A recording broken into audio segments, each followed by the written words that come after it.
রাতে আমরা যাতে ওনার প্রচারণা ভোটে যে লড়াই ফুল টাইম আমরা যাতে থাকতে পারি, যাতে আমরা ভোট জিতে ওনাকে বিজয় করতে পারি। আমরা থাকতে ইনশাআল্লাহ ফুল টাইম 21 তারিখ থেকে ফুল টাইম ইনশাআল্লাহ।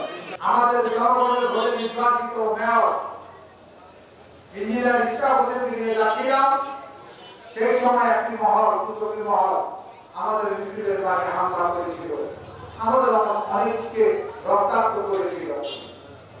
আমরা কিন্তু তার বিনিময়ে তাদেরকে কিছুই করতে চাইনি এবং আমাদের নেতৃবৃন্দ বলেছে কুকুরের কাজ কুকুর করেছে, কামড় দিয়েছে পায়, তাই বলে কি কুকুরকে কামড়ানো শোভা? আমরা কিন্তু তাদের সঙ্গে সেই আচরণটি করিনি। এখনো কিন্তু যারা বিভিন্ন সংগঠনের সঙ্গে জড়িত, যারা এলাকায় কোনো প্রকার সন্ত্রাসী চাঁদাবাজি করেনি, তারা কিন্তু এলাকায় অবস্থান করছে। আমরা কিন্তু আমাদের রাজনৈতিকভাবে কিন্তু তাদেরকে প্রতিরোধ করছি না। আমরা চাই আগামী দিনে 12ই ফেব্রুয়ারি নির্বাচনে আপনারা যারা এখানে একত্রিত হয়েছে, শুধু আপনাদেরকে করলে হবে না, আপনাদের পরিবারের সদস্যদের, আপনাদের আত্মীয় স্বজনদের আমরা প্রতিটি ঘরে ঘরে গিয়ে তাদেরকে ধানের শীষের পক্ষে ভোট দেওয়ার জন্য অনুপ্রাণিত করবো। 91 সালের যে গণতন্ত্রের নির্বাচন হয়েছিল, সেই নির্বাচনে এই এলাকার মানুষ শেখ হাসিনার বিরুদ্ধে জনাব সালেক হোসেন খোকাকে ধানের শীষে ভোট দিয়ে শেখ হাসিনাকে এই ঢাকা শহরের কাছে বুড়িগঙ্গা নদীতে চুপ দিয়েছিল, বুড়িগঙ্গা নদীতে ফেলে দিয়েছিল। সেই ধারাবাহিকতায় এখনো মনে করি আগামী দিনে নিরপেক্ষ নির্বাচন হলে ধানের শীষের পক্ষে এই এলাকার মানুষ ভোট দিয়ে সে আজকে বাংলাদেশে একটা ইতিহাস সৃষ্টি করবে। সেই লক্ষ্যে আমাদের কাজ করতে হবে। কিন্তু আপনাদের মনে রাখতে হবে, নির্বাচনকে আমাদের খুব একটা চ্যালেঞ্জ হিসাবে গ্রহণ করতে হবে। আমরা যদি মনে করি ধানের শীষের পক্ষে এমনি ভোট বাক্সে করে দেবে, তাহলে এটা ভুল হবে। কারণ সময়ের প্রেক্ষাপটে বিভিন্ন সময়ের দাবিতে আজকের এই অবস্থায় নির্বাচনকে আমাদের চ্যালেঞ্জ হিসাবে মনে করতে হবে। আমরা তাই মনে করি গণতান্ত্রিক বাংলাদেশে মানুষ নিরপেক্ষভাবে তাকে ভোট দিবে, তিনি নির্বাচিত হবেন, এটা আমরা চাই, আমাদের দল চাই।